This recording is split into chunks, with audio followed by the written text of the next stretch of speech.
In this video, I'm going to show you the time-lapse painting of the plein air that I did last week. Remember when I went down to the rocks and I painted the seaside there, and I'll put the link up here. So this is working on the painting. This is still the study. I'm almost sure, I'm 100% sure I'm going to turn it into a large painting. So this is what I am doing in the time lapse for all of you here on YouTube. If you want to see this video and my thoughts and how I go about beginning a painting and putting it together, sign on. You can join on my YouTube membership channel. It's $6.99 for the level that gets to see the videos in full length with me just talking, and you can paint along with me. We have a strong community growing there. So if you want to do that, go ahead and sign up. The link will be in the description. In the meantime, you can get plenty out of it just by latching on to the ideas that I'm talking about. I'm talking about the design of the painting, the basic shapes that are found in the painting. So you can kind of squint down and check those out as well. And, what do you do with all those rocks? That's the big question of the day. My name is Vita Ebenson, and I paint Greece.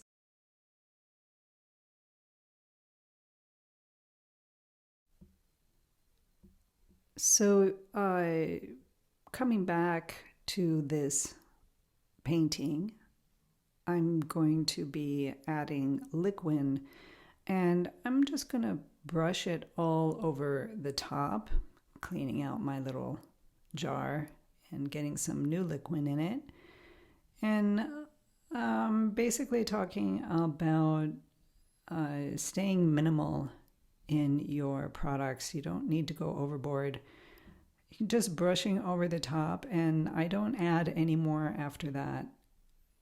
Just to get the paints to work well together on top of what is already there.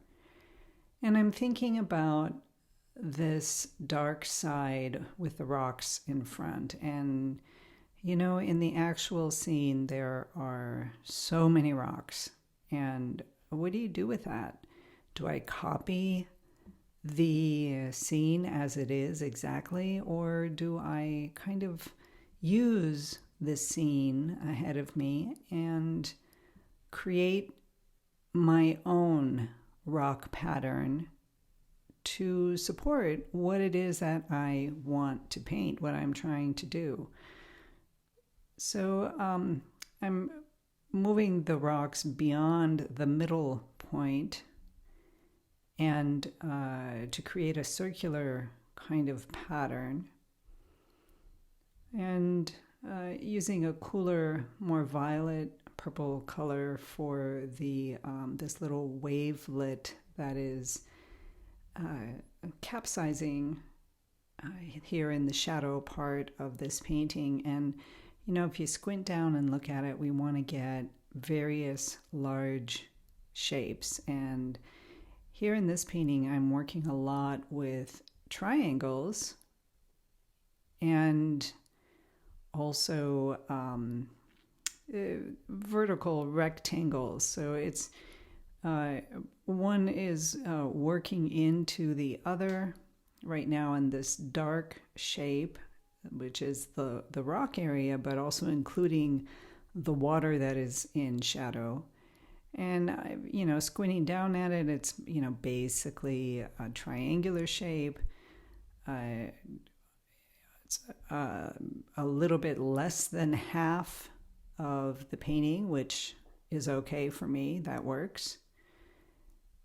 You have to remember to sit back and look at the major abstract shapes. I talk about this all the time. It is the Notan of your painting. And even within your painting, when it is no longer a basic Notan, you're looking at the shape, like this big dark shape, and beginning to add different values and from again, larger to smaller shapes. And that's how your painting will come together. Getting a sense of the rocks, still very loose, very abstract. I want to get a pattern of these shapes that feels good, feels right. There is a stepping stone kind of feel to it in this dark section. I will probably eliminate plenty of the rocks. I have made large masses as if they are large boulder type rocks rather than many, many small ones.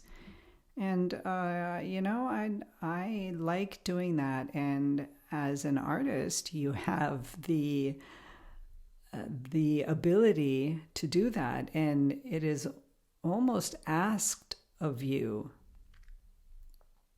to alter the composition that you're looking at, unless you're looking at a scenery that has basically a near perfect composition on a canvas. I'm not sure that I've ever come across that, but you are there to create a painting, not copy the scene, the landscape. If you're painting a very, very well-known scene like the Tetons, you want to get the mountain caps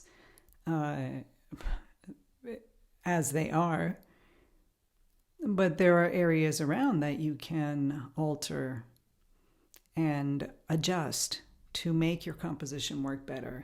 And I'll see you next time for the next part. Okay, so I got that first part done. It's just basically establishing the darks in a better way and kind of breaking up that intense rock formation that was found at the scene, and gathering them together, making larger masses. And, I will have small rocks to give the impression of that this is a rocky area, but I want some variety going on. And so I am going to do my own thing. In the next session of this painting, I will be doing the background and the light areas and getting more of the sense of the shapes that are happening in this composition and putting it together to finish the first layer. So I'll see you then. Don't forget to click the subscribe button and that little notification bell so that you'll know when I have a new video that has come up. Thank you so much for being here. Have a beautiful day. Be inspired. Be creative. Be you.